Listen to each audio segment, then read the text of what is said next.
May I remind you, if I may,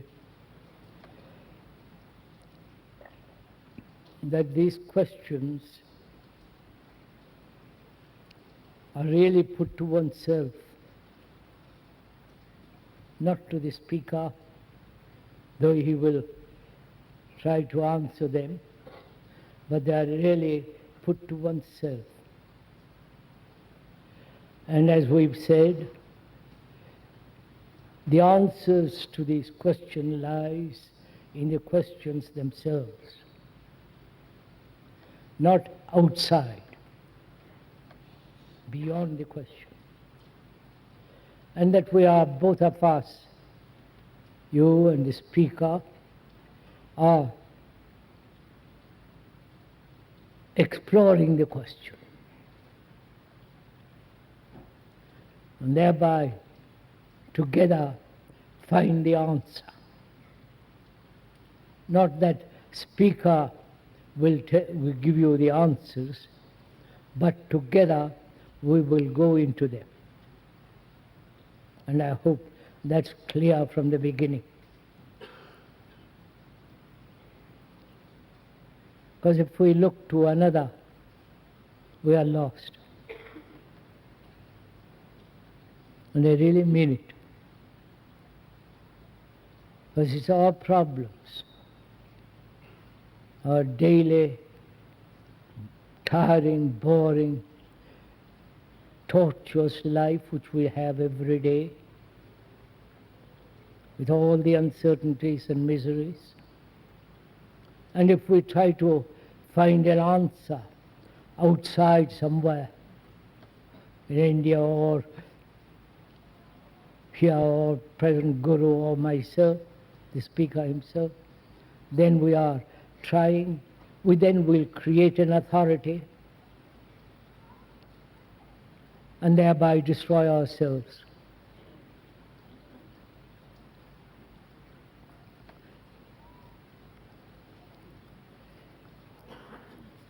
I work as a teacher, and I'm in constant conflict with the system of the school and the pattern of society. Must I give up all work? What is the right way to earn a living? Is there a way of living that does not perpetuate conflict? I work as a teacher and am in constant conflict with the system of the school and the patterns of society. Must I give up all work? What is the right way of earning a living? Is there a way of living that does not perpetuate conflict?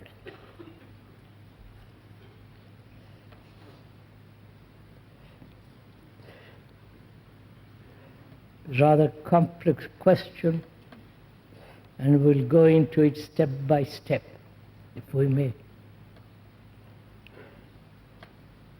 What is a teacher?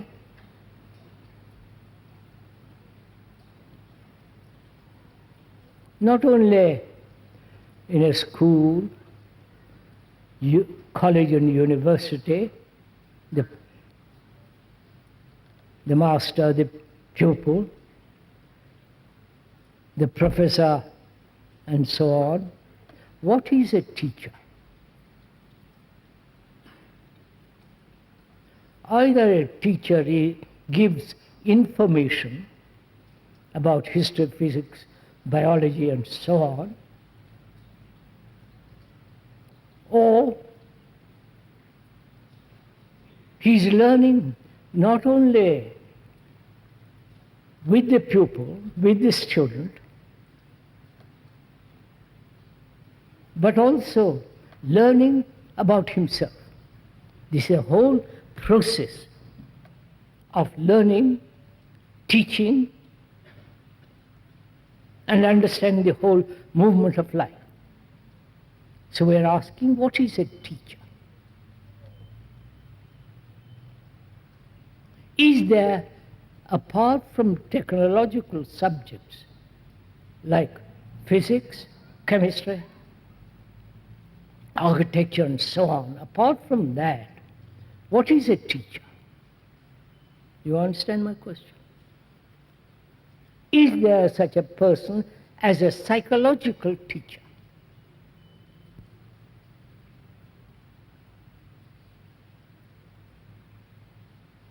If I am a teacher,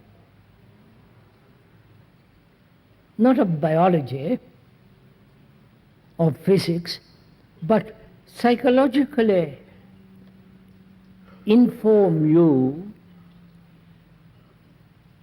then will you understand the teacher, or will my pointing out help you to understand yourself? You follow my question? So we must be very careful and clear what we mean by a teacher. Is there a psychological teacher at all? Or only factual teachers, like a professor of chemistry, science, neurology, and so on? Is there a teacher who will help you to understand yourself? You understand my question?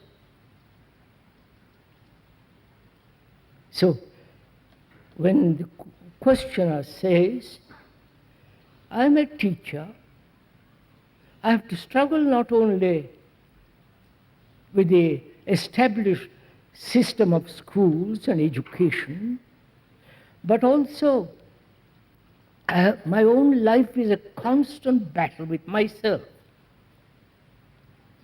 And must I give up all this? And then what shall I do if I give up all that?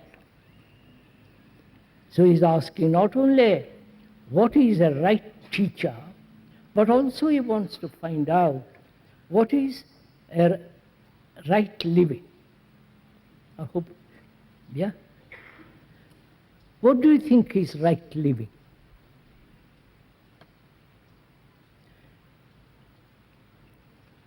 As society exists now, there is no right living, right? You have to earn a livelihood. You have to earn money, you have a family, you have children, you become responsible for them, and so you accept, if you have been through university and so on, you become an engineer, professor, electromagnetic teacher, and so on, so on, so on. As the society exists now, can one have a right living? You understand my question?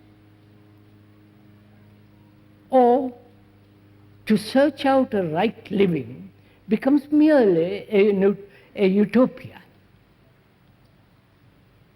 a wish for something more. So I'm asking myself, and you are asking yourself, I hope, what is right living?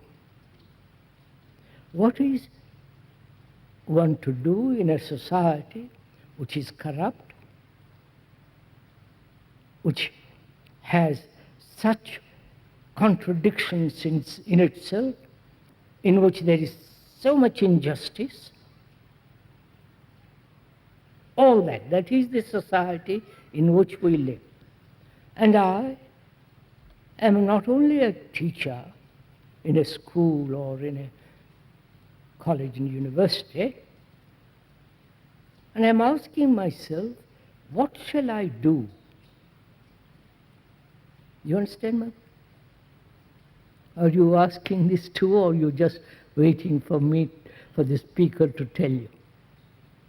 What is one to do in a society so deteriorating, degenerating, conflict, wars, violence and terror, what is one to do? What is the right livelihood? Or would you ask the question, is it possible to live in this society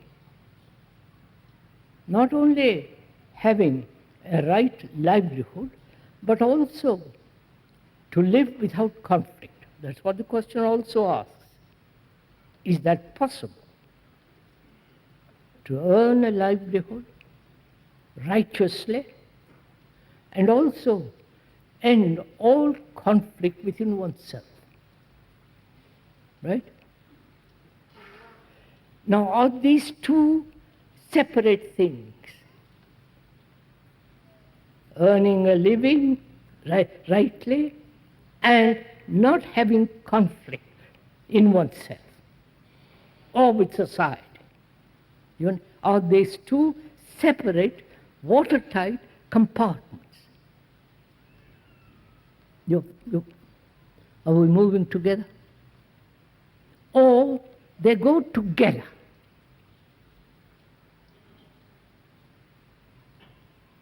If I know how to live, or aware, or live a life without any conflict, which requires great deal of understanding of oneself, and therefore enormous sense of intelligence, not the clever intelligence of the intellect, but the capacity to observe, to see objectively what is happening, both outwardly and inwardly, and knowing there is no difference between the outer and the inner. You're following all this? It's like a tide that goes out and comes in. The society in which we have created,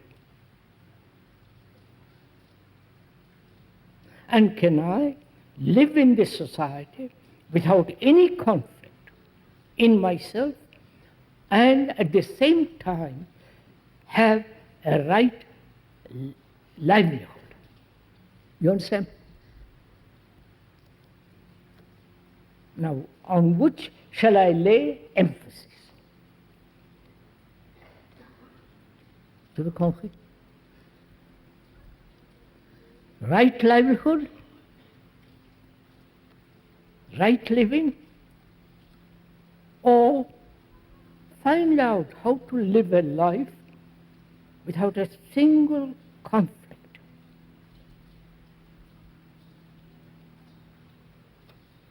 Now, what would you do when this question is put to you and you have to answer it? You're following this? What will you do? Which comes first? The bread or the other? You understand what I'm... Please don't look so...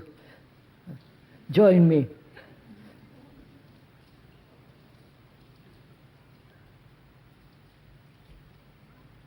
We are together exploring this problem, not I alone. You are also exploring it. So we must both join together. Not let me talk and you listen. Agree or disagree, saying it's not practical, it is not this, it's not that. Because it's your problem.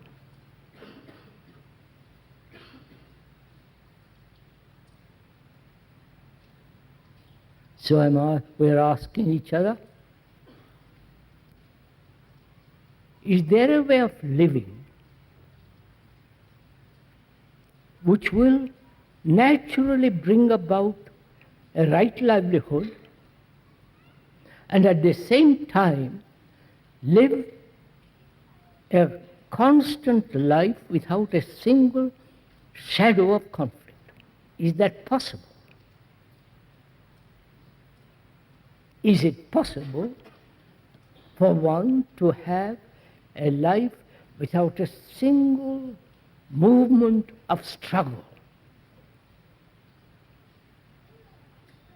Do you understand my question?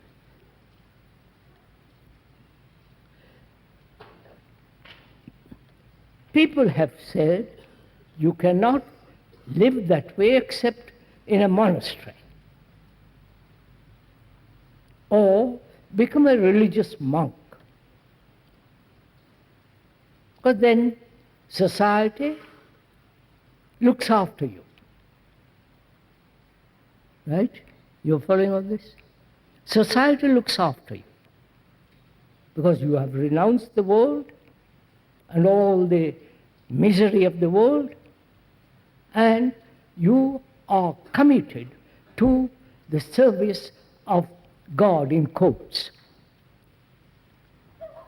Right? So, there, since you have given your life over to something, or an idea, or a person, or an image, or a symbol, because you are so deeply committed to that, you may ask society to look after you, which is what happens in a monastery. Right? Are you following all this? May we go on?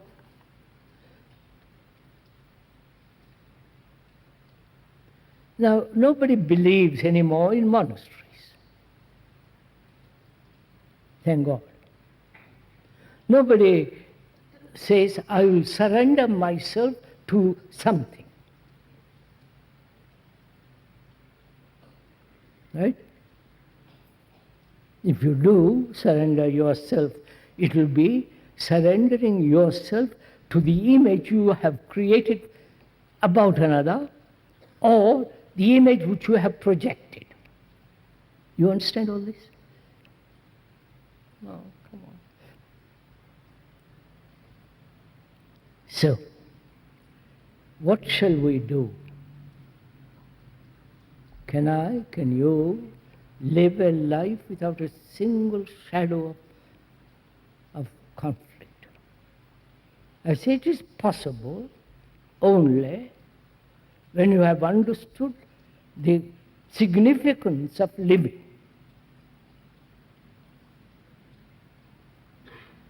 That is, living is action, living is relationship, right? Relationship and action. That is life.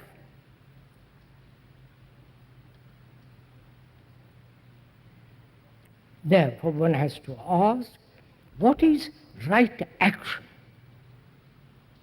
under all circumstances? You following all this? Please join me. What is right action? Is there such thing? Is there a right action which is absolute, not relative?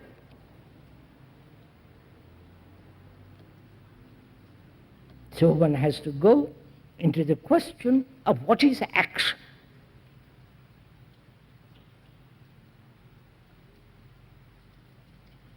You're all interested in this.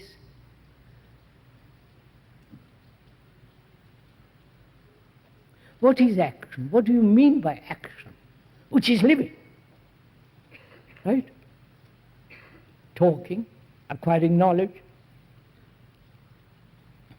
a relationship, however intimate, with another, and so on and so on. Life is action, movement.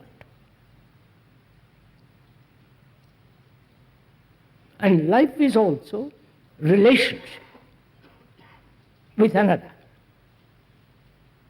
However shallow, however deep, however superficial. So we have to find both, whether there is a right action and a right relationship. Right?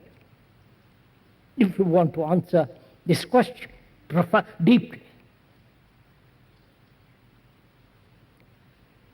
What is our present relationship with another? Not romantic, imaginative, flowery, and all that superficial thing that disappears in a few minutes. But actually, what is our relationship with another?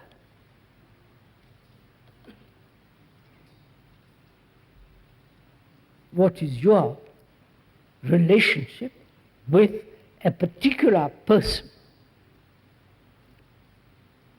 Perhaps intimate. It involves sex. It involves a dependence on each other, comforting each other, encouraging each other, possessing each other,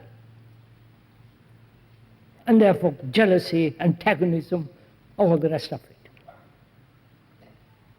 And the man or the woman goes off to the office or some kind of physical work, and there he is ambitious, greedy, competitive, aggressive to succeed, and comes back home and becomes a tame,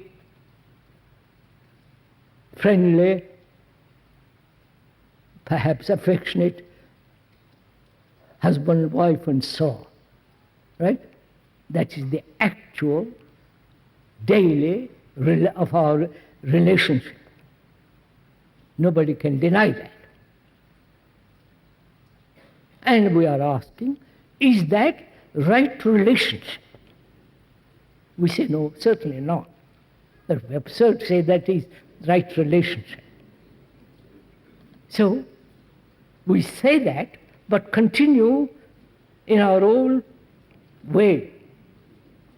We say this is wrong, it's absurd to live that way, but we don't seem to be able to understand what is relationship, but accept the pattern set by society, by ourselves, right?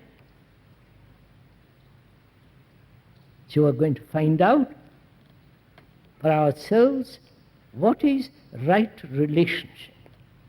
Is there such thing? We may want it, we may wish it, may long for it. But longing, wishing doesn't bring it about. So what one has to do is to go into it, seriously find out.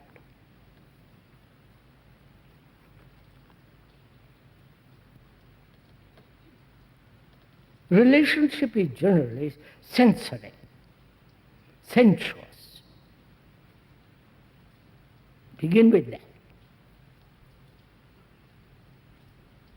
Then, from sensuality, there is a companionship.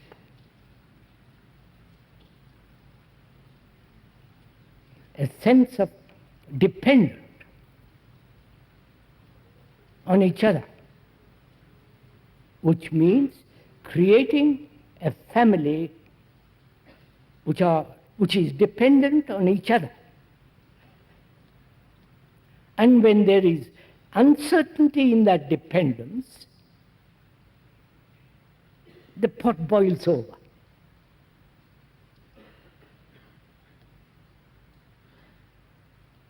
So we are saying, to find out what is right relationship,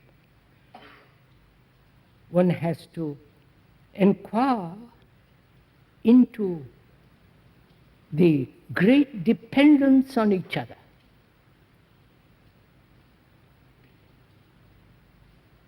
Why do we depend on each other? We depend on the postman, the railway, and so on. We're not talking about that. Psychologically, in our relationship with each other, why we are so dependent? Is it that we are desperately lonely.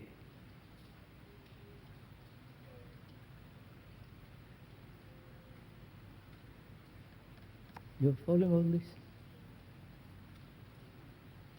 And is it that we don't trust anybody, even one's own husband, wife? You follow?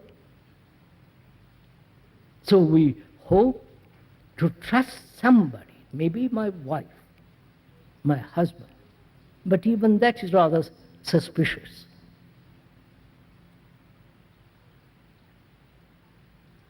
And also, dependence gives a sense of security, a protection against this vast world of terror.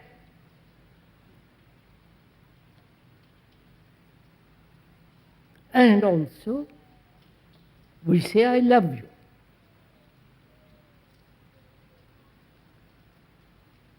In that love, there is always the sense of being possessed and to possess. You follow with it? And when there is that situation, then arises all the conflict. Now, that is our present relationship with each other, intimate or otherwise. We create an image about each other and cling to that image.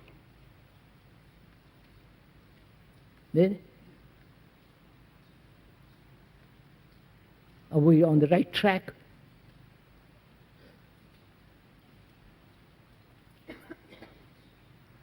And so one realizes the moment you are tied to a person, tied to an idea, tied to a concept, corruption has begun. That is the thing to realize. And we don't want to realize that. You understand this? If I am tied to you, an audience, friends and so on, I'm then dependent on you to give me encouragement, to fulfill myself talking to you.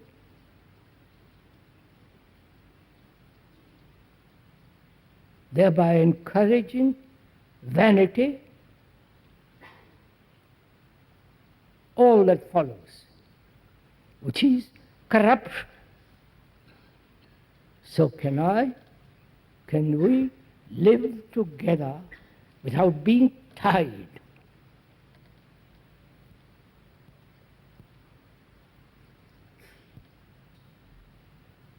Without being dependent on each other, psychologically.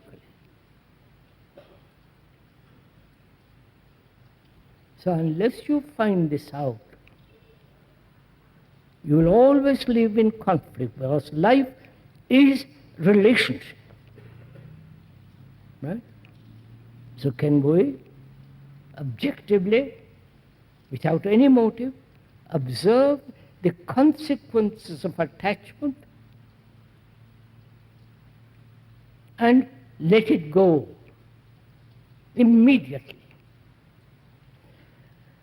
Attachment is not the opposite of detachment. You understand? Please give your mind to let your brain work.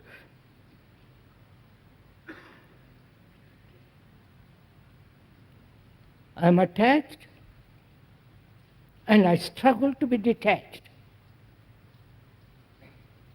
And therefore I create the opposite. But there is no opposite. There is only what I have, which is attachment. I don't know if you follow all this. The moment I have created the opposite, conflict comes into being. But there is only the fact of attachment, not detachment. pursue detachment. Only the fact that I am attached, and I see the whole consequences of that attachment, in which actually there is no love. And can that attachment end? Not pursue detachment. You've understood this? So, please follow this further. The mind has been trained, educated to create the opposite.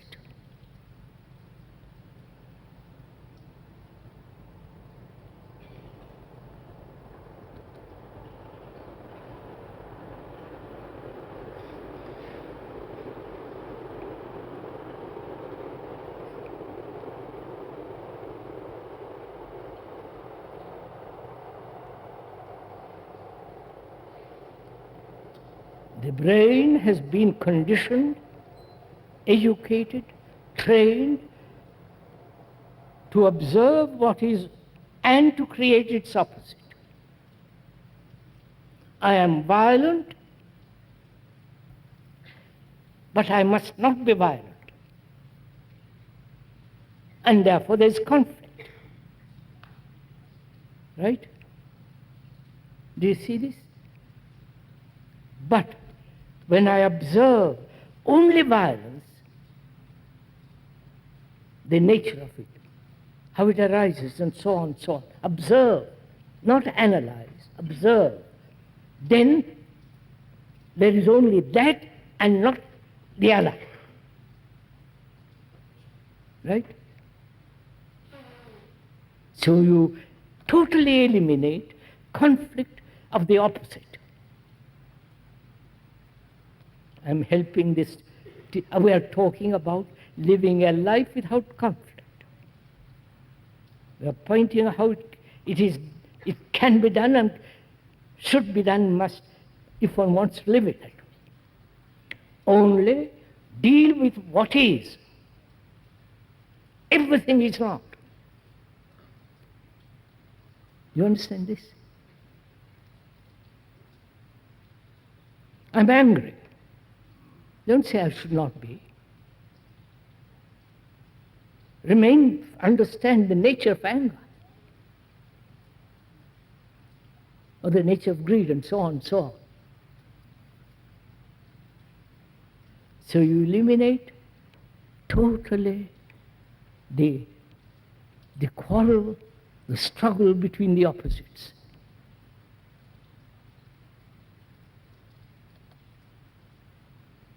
And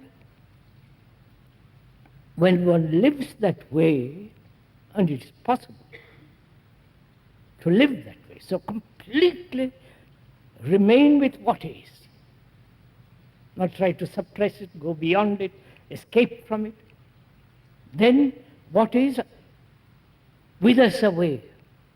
You experiment with it. You understand what I'm saying? Oh, no.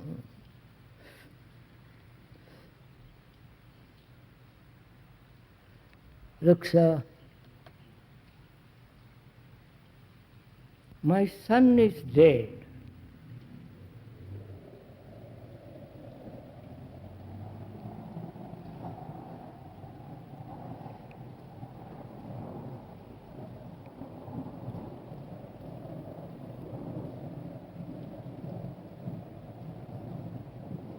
My son is dead. I am attached to that son. I put all my hope in that son. I want to fulfill through the son.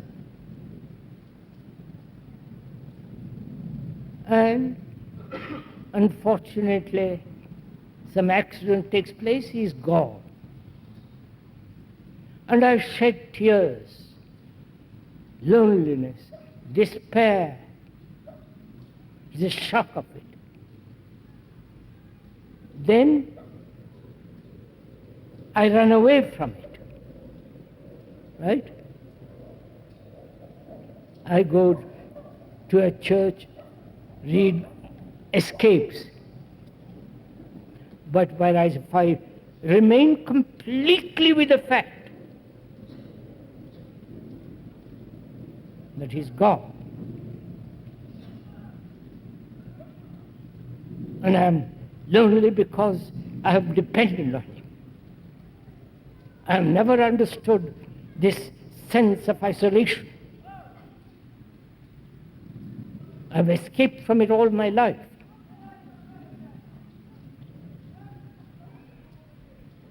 So when I remain with what is, then I can go into it fully, completely, and go beyond it. You understand?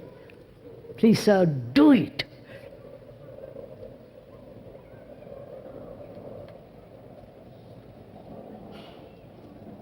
As we said the other day,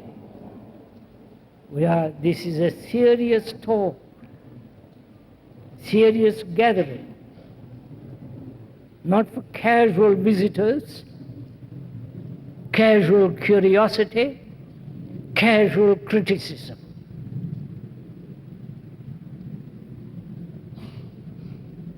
But one must criticize, one must doubt. Not what the speaker is saying, but begin to doubt all that you are clinging to. And then doubt what the speaker is. Don't begin to doubt what the speaker says. What he's saying is pointing out to yourself. So, when there is the freedom in relationship, which doesn't mean to do what you like. That's obviously what everybody is doing. If I don't like the present woman, I go off with another woman. And the agony of divorce and all that business. Whereas if I really understood the nature of relationship, which can only exist when there is no attachment, when there is no image about each other, then there's real communion with each other. And also, what is right action? Follow, that's what he says. Life is relationship and action. You can't escape from these two. What is right action? Which must be right under all circumstances. Whether in the Western culture or the Eastern culture, in the communist world, there it's more difficult because you daren't speak. You daren't act. You act according to the edicts of the dictator and his group. So there is no sense of freedom there. So we are asking, what is right action? To find that out, we must inquire into what is our action now. Right? What is our action based on? Either on an ideal, right? On a principle, or on certain values. Or I do what I want to do. Please inquire into all this. Either it's projected ideals,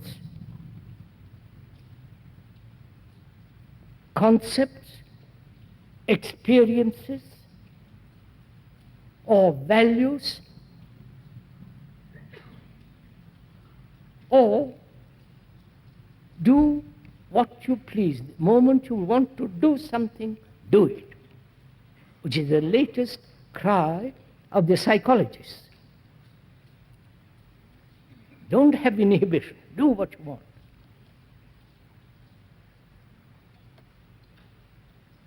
That's what is actually going on in the world. And is that right action? What does action mean? The doing, right? The doing now. That is action. Is that action based on your past experience? If it is, you are acting according to the past memory of an experience. So the past is dictating your action in the present. Right? I wonder if you follow all this. Are you interested in all this? Tell me. Are you interested in all this? You really want to find out what is right action?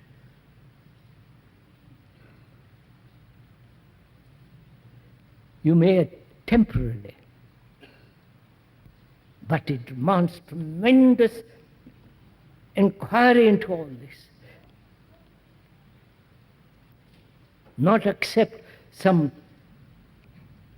authoritarian assertions. So we are saying our actions are based on memories, the past experience, or a projected concept, either according to Marx or to the church or some idealistic, romantic business brought over from India. Which means you are always acting according to the past or the enticing future. Right?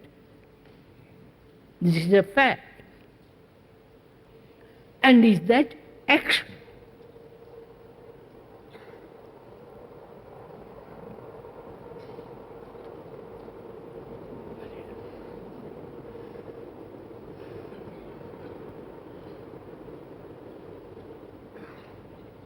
We have accepted that as action. That's our norm. That's our pattern. Our brain is conditioned, our mind and so on, and our heart, according to that. We are questioning that. We are doubting that. We are saying that's not action. Action can only be when there is complete freedom from the past and the future. And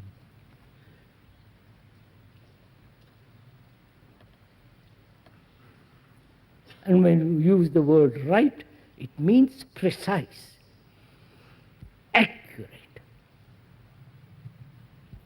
Action which is not based on motive. Action which is not directed, committed.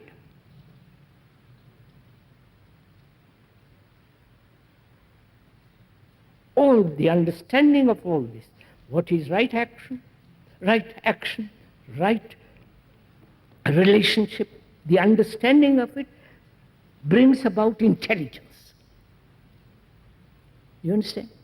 Not the intelligence of the intellect, but that profound intelligence which is not yours or mine. And that intelligence will dictate what you will do to earn a livelihood. Zabekon, you have understood? Without that intelligence, your livelihood will be dictated by circumstances.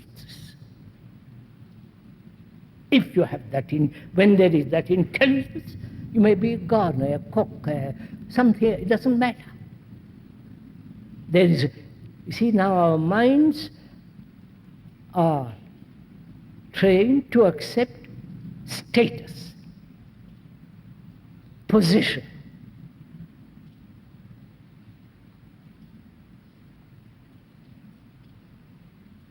And when one denies, when one has understood all that, in the very understanding of all that is intelligence, which will help, which will show what is a right livelihood. Right?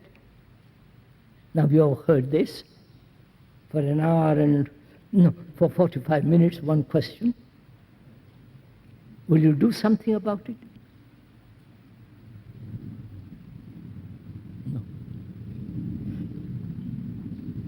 Or carry on with your usual way.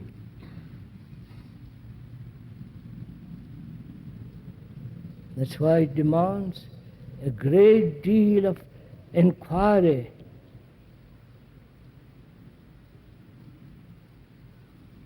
Denying every form of experience in that inquiry.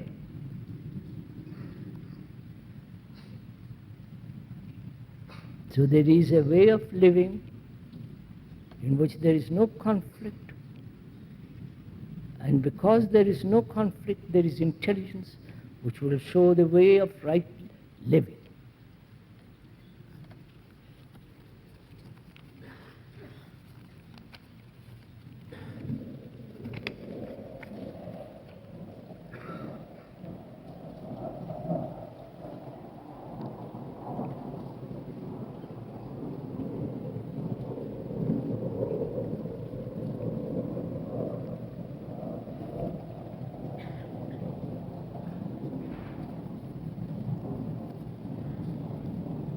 I hope they're having fun.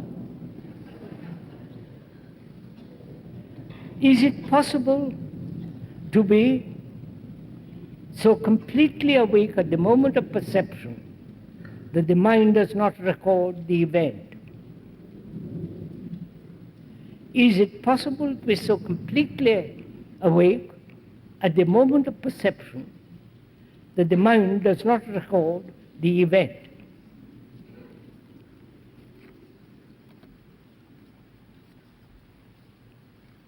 You've understood the question? Right? No? Do you want me to read it again? Is it possible to be so completely awake at the moment of perception that the mind does not record the event?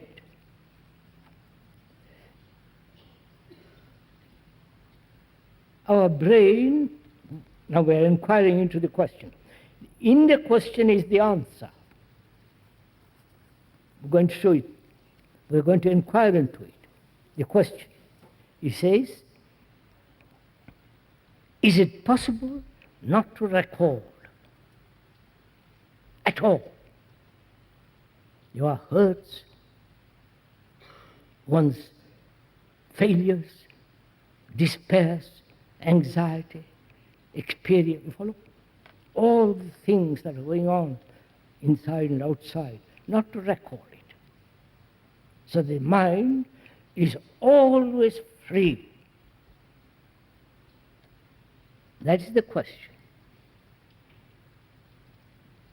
Now let's start examining it.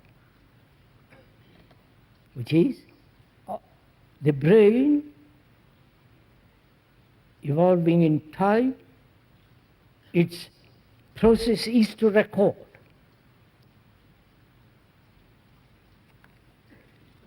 Someone says to you, says to me, you are an idiot. That has been said to me often, politely and impolitely. And the brain instantly records it. You have accused me of being an idiot. I don't like it because I have an image about myself that I am not an idiot, and When you call me an idiot, I'm hurt. That is recording. The hurt exists as long as I have an image about myself. And everybody will tread on that image. Right? And there is hurt. I've recorded it. The mind, the brain, has recorded it. And the recording is to build a wall around myself, not to be hurt anymore. I'm afraid. So I shrink within myself, build a wall of resistance, and I feel safe. Now, questioner asks, is it possible not to record that hurt as at the moment when I am called an idiot? You understand my point? Not to record that incident, the verbal usage, the insult, the implications, and the image which I had about myself. Is it possible not to record at all, not only the hurt, but the flattery? And I've had plenty of that too. You understand? One has had both. So is it possible not to record either?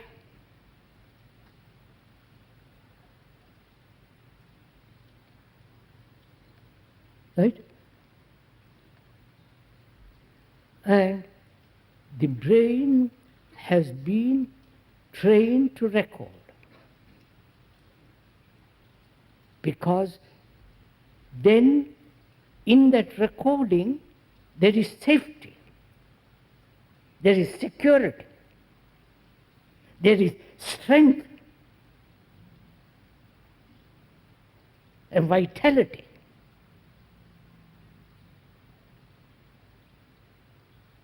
And therefore, in that recording, the mind creates the image of about oneself. Right? And that image will constantly get hurt. So is it possible to live without a single image? Go into it, sir. Don't please go to sleep.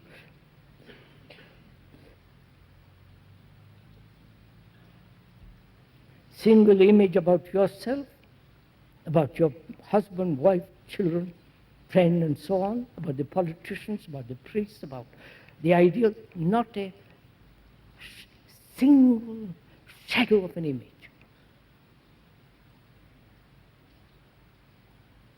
We are saying it's possible. It must be. Otherwise you will always be getting hurt, always living in a pattern. In that, there is no freedom. And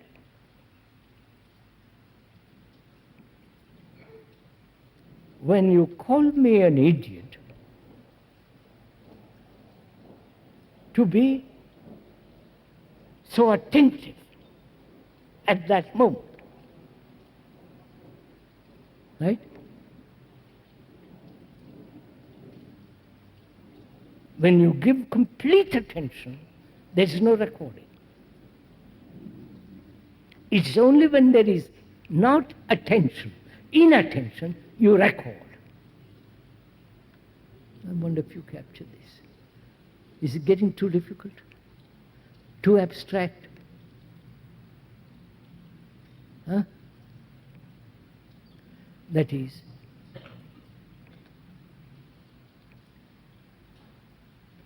you flatter me.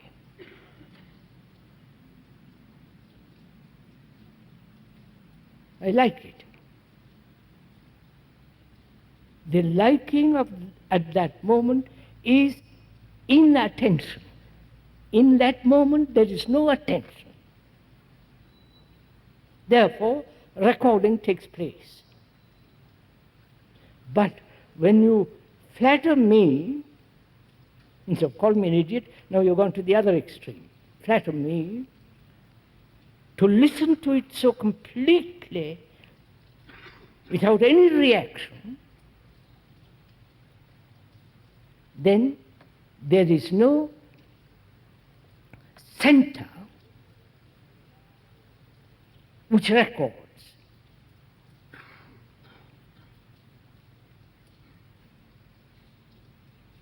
That is, we have to go into the question of what is attention.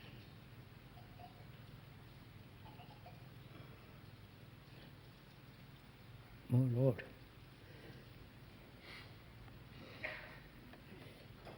Most of us know what is concentration. From one point to another point. Right? From one desire, one hope to another.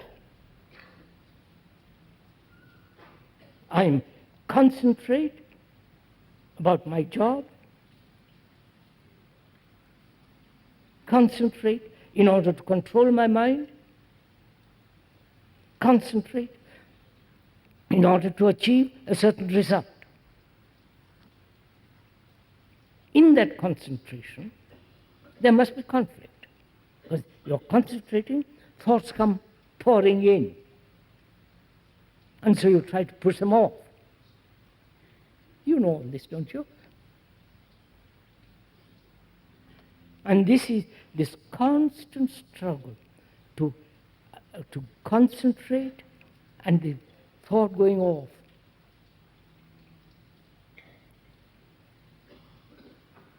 Whereas attention is, there is no point from which you are attending. I wonder if you see that. Do you follow all this?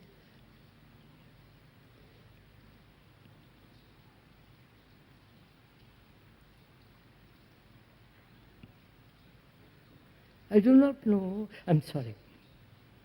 One wonders if you ever given attention to anything.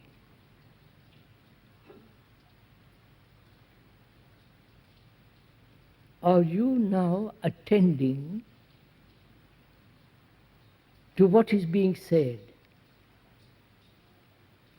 That is, attending, giving your attention, which means there is no other thought, no other movement, no interpretation, no motive, just listening so completely.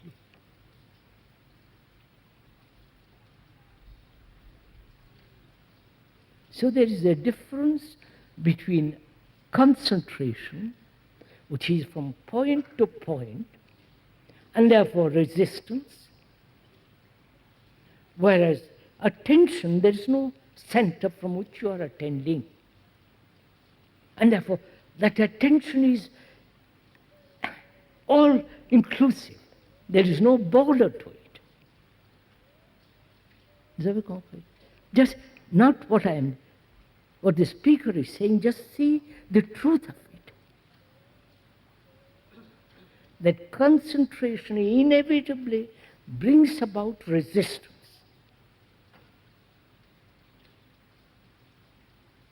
Shut yourself up. Avoid noises, avoid, interruptions, and so on, so on. Your whole brain is centered on a point. The point may be X-ray and so on. So what is taking place there? There is division, the controller and the controlled. Right? The controller is the thought which says, I've understood, I must control that. I wonder if you see that. Controller is the controlled.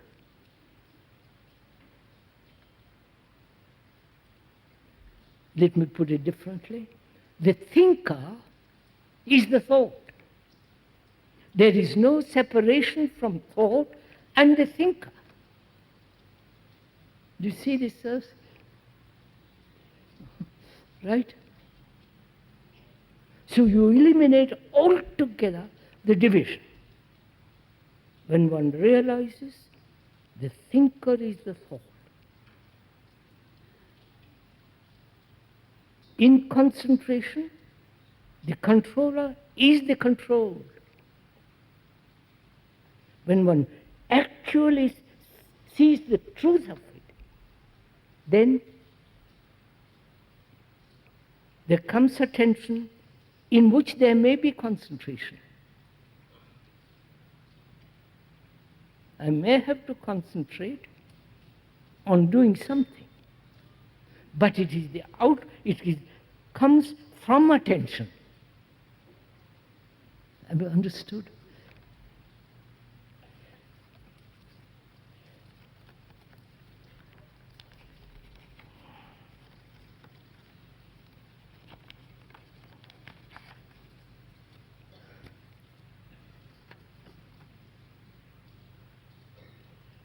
Nei suoi discorsi lei parla in Italian, I'm sorry. I better translate this. Nei discorsi lei parla della morte come di un annichilimento di una nostra. I don't have to read it in Italian, I'll translate it. In your talks, you speak of death as a total annihilation of our total existence. But you affirm also che vi è immortalità, eternità. Qual è il significato di una immortalità?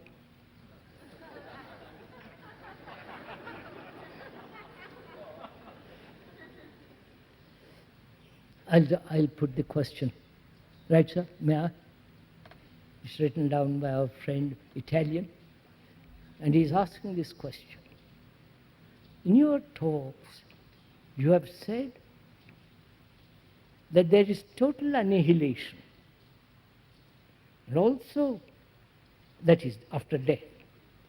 And also you have said there is immortality, eternity.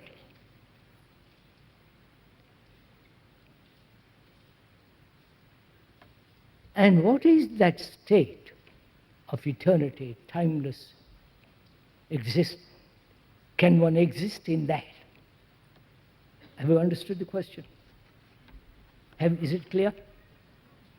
I'll repeat it. The questioner asks, in your talks you have said, death is total annihilation. And also you have said, there is immortality, a state of timeless existence. Can one live in that state? That is the question. First of all, I said, please listen, I did not use the word annihilation.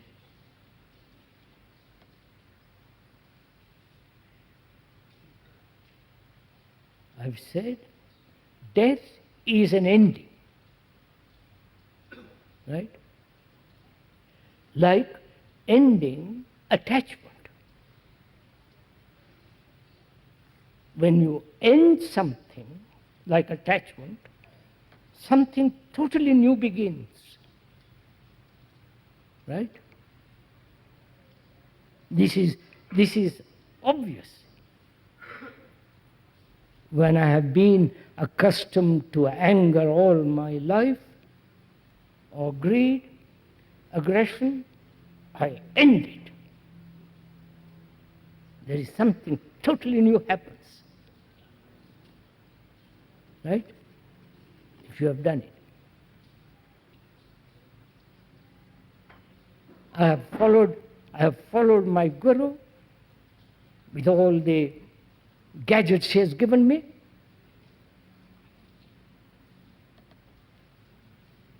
And I realized the absurdity of it. I end it. See what happens. There is a sense of freedom. The burden which I have been carrying uselessly.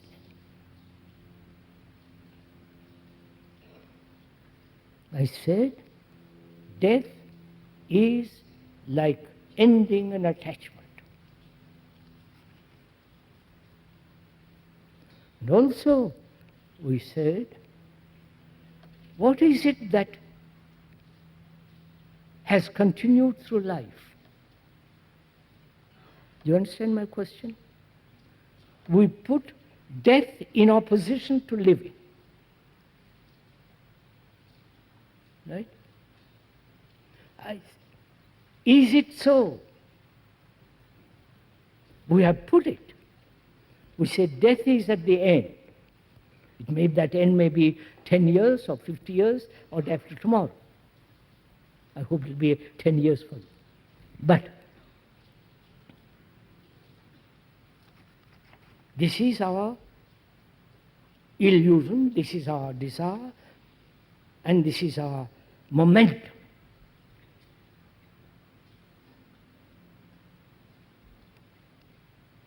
It is like asking how to face death. You follow what I'm saying? I say you cannot understand that, how to face death, without understanding of facing living. Death is not the opposite of living. I wonder if you understand all this.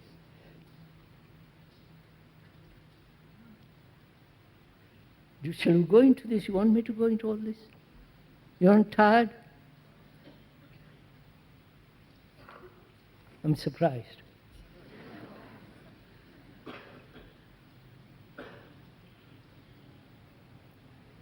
I think the much more important question is not how to face death. What is immortality? Whether that immortality is a state in which one can live. What is much more important is how to face life. How to understand this terrible thing called living.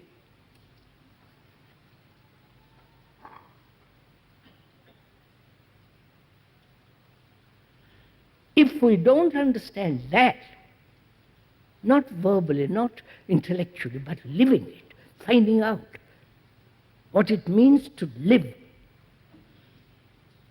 Because we have, to us, living as we are is meaningless. Whether you are a disciple with all the jewels and all the rest of it, it has no meaning.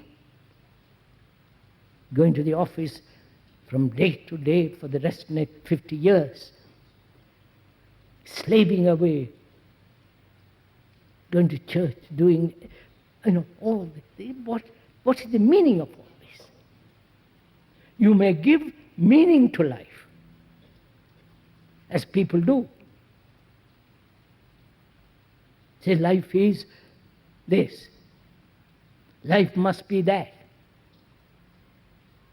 But without all these romantic, illusory, idealistic nonsense, life is this, our daily sorrow, competition, despair, depression, agony, with shadows of occasional flash of beauty, love. That's our life.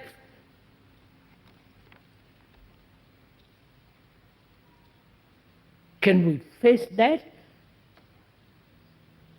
understand it so completely that we have no conflict in life.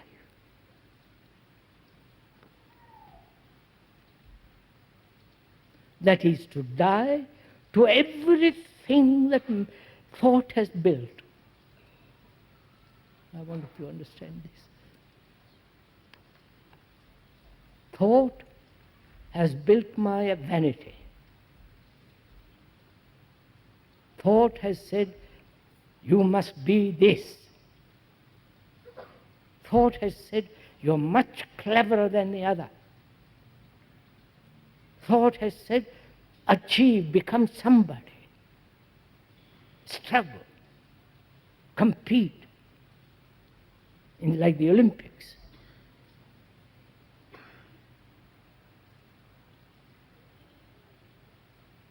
That's what thought has put together, which is my existence, your existence.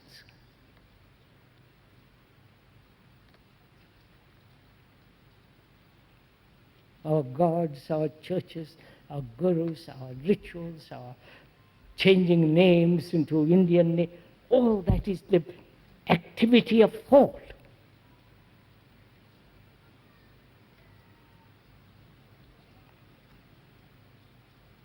And thought, as we said, is a movement of memory, experience, knowledge. Which is our experience brings certain knowledge stored up in the brain as memory, and responding, that memory is the movement of thought. This is so if you observe it. So thought is a material process. Right? So thought has made this. My life is that. I am different from you. I must achieve. You follow? And when thought predominates our life, as it does, then thought denies love.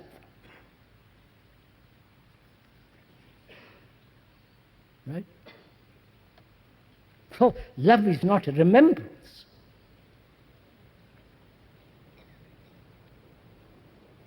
Love is not an experience.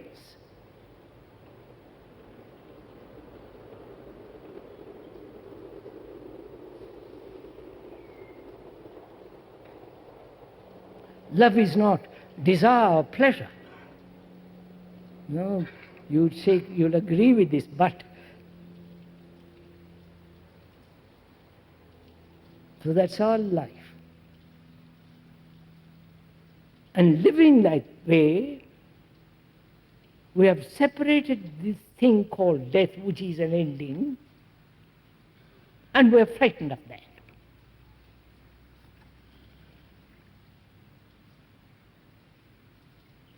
If and when we deny everything in oneself that thought has created, end it. You understand what I'm saying? This requires tremendous grit, not all the nonsensical romance.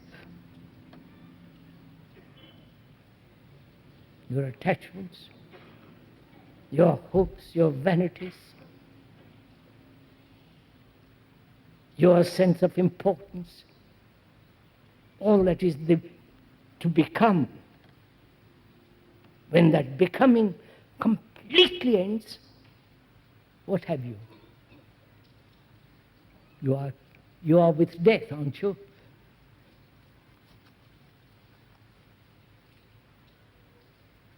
So living is dying. And so renewal. Oh, you don't understand all this. Do it and you'll find out. But We are trained to be individuals. Me and you.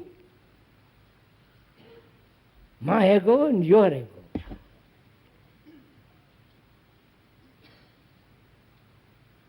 Is that a fact? Or we are the entire humanity? Because we go through what every human being goes through. Sexual appetites, indulgence, sorrow, great hope, fear, anxiety, and immense sense of loneliness. That's what each one of us has. That's our life. So, we are the entire humanity. We're not individuals. We like to think we are. We are not. You may be clever at writing a book, but that doesn't make you an individual.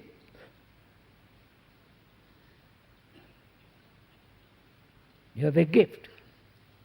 But when you have a gift to write or sing or dance, whatever it is, that gift is translated as my gift. And when you accept that as your gift, vanity,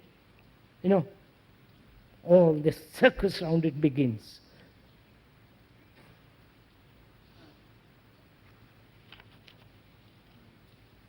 So when there is a life in which there is no center as me, and therefore life is walking hand in hand with death. And therefore out of that sense of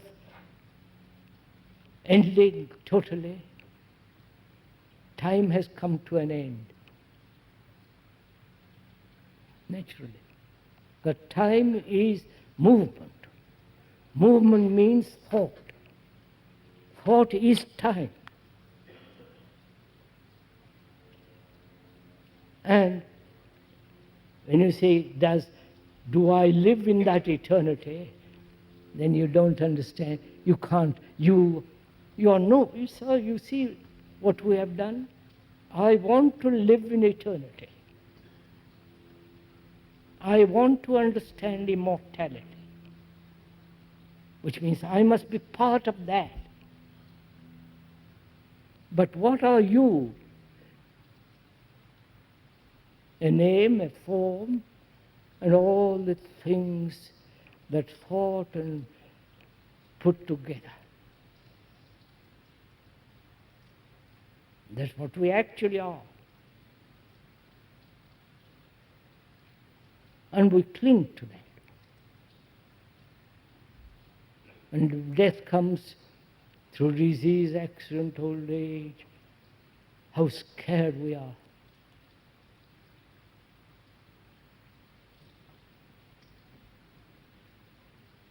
And there's always the priest around the corner telling you to go to heaven. Or if you don't do what he tells you, you go to hell.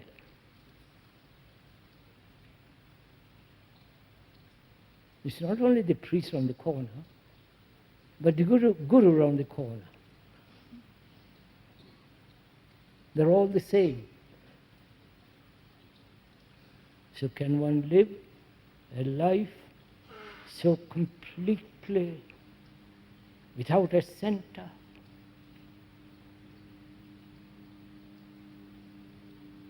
And therefore no conflict.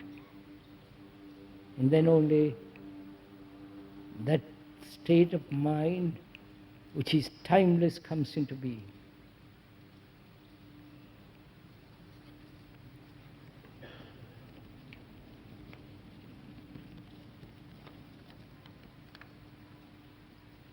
May I get up?